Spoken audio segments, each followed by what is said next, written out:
Imagine this. You're sitting with the person you love most in the world, the one who makes your heart race and your soul feel at home. But there's this quiet voice in your mind, a need or desire you've been holding on to, unsure how to say it out loud. You tell yourself it's not the right time, that they might not understand, or worse, that saying it might create distance. Sound familiar? Sex, as natural and universal as it is, often sits in this unspoken space. We crave connection, fulfillment and understanding, but the conversation feels so loaded. Society tells us it's too taboo to discuss openly, or we fear being judged for our desires, or even for what we don't want. But what if I told you that talking about sex with your partner doesn't have to be awkward or scary? What if it could actually bring you closer, deepen your intimacy, and create a relationship where you both feel completely seen?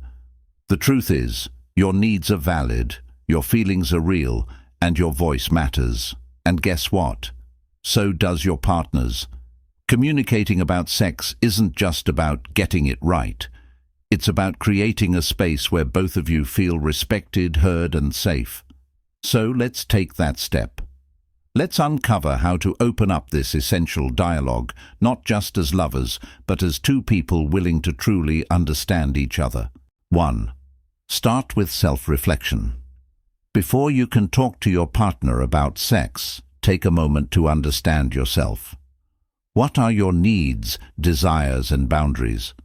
What emotions come up when you think about intimacy? Sometimes the hardest part of these conversations isn't finding the words, it's figuring out what you truly want to say. Think of self-reflection as preparing the soil before planting a garden. If you dive into the conversation without clarity, it's easy to feel overwhelmed or misunderstood. Take a quiet moment to explore your feelings. Ask yourself, what am I comfortable with? What do I want more of? What do I feel uncertain about?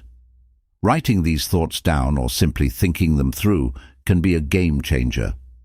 Be honest with yourself, even if the answers feel messy or incomplete. For example, maybe you're not sure why certain things make you uncomfortable, or perhaps you feel embarrassed about something you've been wanting to try. That's okay. Awareness is the first step. Remember, communication isn't just about talking, it's about showing up as your real self. And that starts with knowing who that is. Self-reflection isn't just preparation, it's an act of self-respect. 2. Choose the right moment.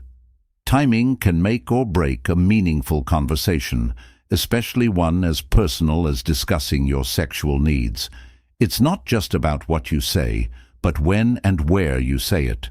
A rushed conversation before work or during a moment of tension won't have the same impact as one approached with intention and care. Choose a moment when both you and your partner are relaxed and open to connection. Think about the times you've had the best conversations, those deep, unhurried talks that made you feel seen and understood. Maybe it's after a cozy dinner, during a weekend walk, or in the quiet moments before bed when distractions fade. These are the golden windows for meaningful dialogue. Be mindful of the setting too. A private, comfortable space where you both feel safe is key. This isn't a conversation for a crowded restaurant or a quick chat while you're both multitasking. Let your partner feel that their attention is valued and show that you've thought about how to approach them. Start with something simple like, I've been thinking about how we can connect even more in our relationship, and I'd love to talk about our intimacy when you feel ready. This shows that you're inviting a dialogue, not forcing one. Choosing the right moment isn't about waiting for perfection. It's about creating a space where both of you can show up fully, without distractions or defensiveness. This thoughtful timing lays the foundation for open and honest communication. 3. Use I. Statements to express yourself. When it's time to talk about sex, the words you choose matter. Conversations about intimacy can feel vulnerable, and it's easy for emotions to flare if your partner feels blamed or criticized. That's why I statements are a powerful tool. They shift the focus to your feelings and experiences rather than making assumptions about your partner. For example, instead of saying, "You never initiate sex," you might say, "I've been feeling a little disconnected lately and would love it if we could find ways to be more intimate together." See the difference? The first statement can come across as accusatory, while the second invites collaboration and understanding. I statements are about owning your emotions and needs. Start with phrases like, "I feel," "I've noticed," or "I'd like." This helps your partner hear what's important to you without feeling defensive.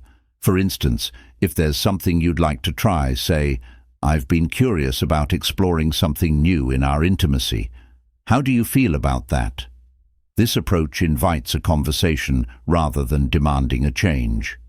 The beauty of I statements is that they create a space for both of you to feel safe sharing. They're not just about avoiding conflict, they're about building connection.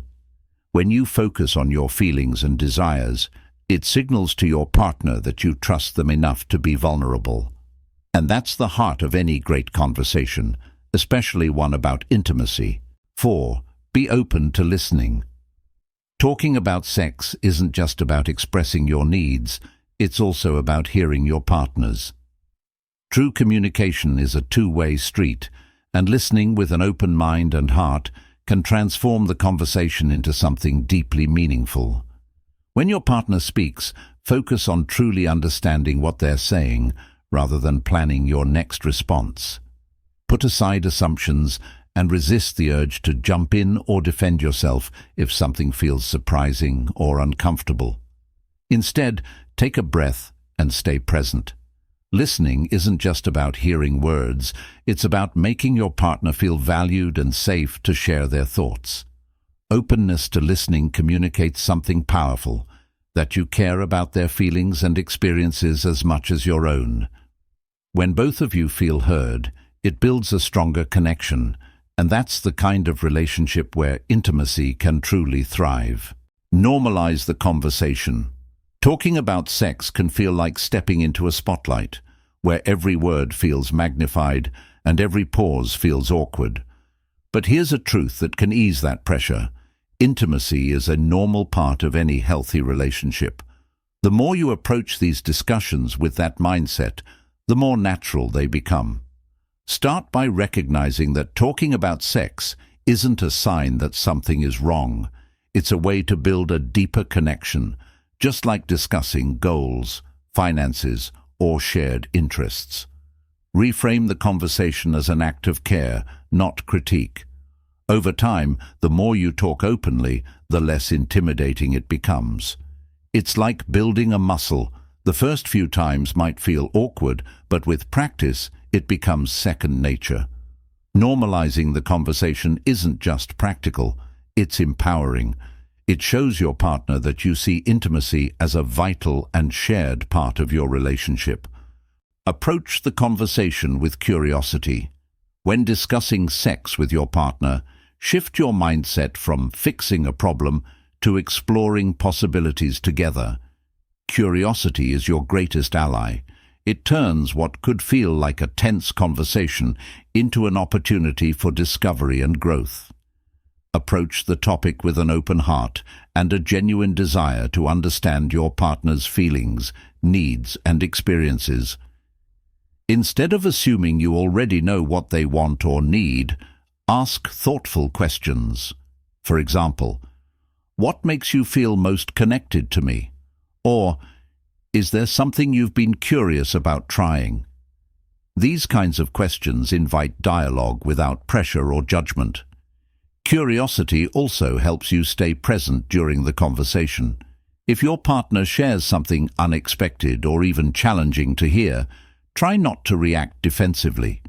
Instead, lean into understanding. Respond with something like, "That's really interesting. I hadn't thought about it that way before. Can you tell me more?" This shows that you're not just there to share your needs, but to learn about theirs too. Remember, Intimacy is as much about emotional connection as it is about physical closeness. By staying curious, you signal to your partner that their desires, boundaries, and feelings are important to you. This creates a safe space for both of you to be vulnerable and honest. When you approach these conversations with curiosity, they become less about solving problems and more about building a deeper, more fulfilling connection. It's not just about talking, it's about discovering each other on a new level. 7. Respect boundaries without judgment. One of the most important parts of discussing sex with your partner is respecting their boundaries. While sharing your needs and desires is essential, it's equally crucial to honor their comfort levels without pressuring or judging them. Boundaries aren't barriers. They're expressions of what feels safe and right for each individual, and respecting them builds trust. When your partner shares a boundary, listen with empathy. Even if it's different from what you were hoping for, avoid reacting with frustration or disappointment. Instead, acknowledge their perspective with kindness. You might say, "Thank you for telling me that. It means a lot that you're honest with me." This shows that their feelings matter to you and that you value their openness. At its core, respecting boundaries is about showing love in its purest form, understanding and acceptance. It's not about getting what you want, it's about growing together. 8. Be patient with the process. Talking about sex isn't a one-time conversation, it's an ongoing journey that requires patience. Sometimes it takes time for both you and your partner to open up fully, process new ideas, or adjust to changes. Rushing or expecting instant resolution can create pressure, which might make the conversation feel more like a chore than an act of connection. Patience means understanding that vulnerability takes time. Your partner might need space to reflect on what you've shared or figure out how they feel about their own needs. Similarly, you might find yourself unpacking emotions or insecurities you didn't realize were there. If your partner seems hesitant or unsure, reassure them. You might say, "I don't need us to figure everything out right now. I just want us to keep talking and exploring together." This approach reduces any sense of urgency and creates a safe space for ongoing dialogue. Patience isn't just about waiting, it's about trusting the process. It's about creating the time and space for real connection to grow, one conversation at a time. Here's the thing, talking about sex with your partner isn't just about intimacy. It's about understanding each other on a deeper level. It's about vulnerability, trust, and building a relationship where both of you feel seen, heard, and cherished. And the best part? These conversations don't just improve your love life, they can strengthen your entire connection. But now, I want to turn the spotlight onto you. Yep, you sitting there thinking about how you might approach this topic with your partner, or maybe just reflecting on what this conversation would even look like. So, here's the question. What's on your mind right now? Is there a piece of advice that hit home for you? A tip that you're excited, or maybe a little nervous to try? Or maybe you've already had the talk with your partner, and you've got some wisdom to share with the rest of us. Let's create a space where we can all learn from each other. Drop your thoughts in the comments below. Seriously, your perspective could help someone else take the leap. And while you're at it, don't forget to hit that like button if this post gave you a fresh perspective or sparked a new idea. It might seem small, but it helps us reach others who need this just as much as you do. Oh, and subscribing. That's like keeping this conversation going. It's how we keep exploring these real, meaningful topics together. So what's next? That's up to you. Start that conversation, reflect on what you've learned, or just let us know what resonated most. And if you've got a moment, scroll down, share your thoughts, and maybe even surprise us with the insights you've been holding on to. Go ahead. Your mind deserves to be heard.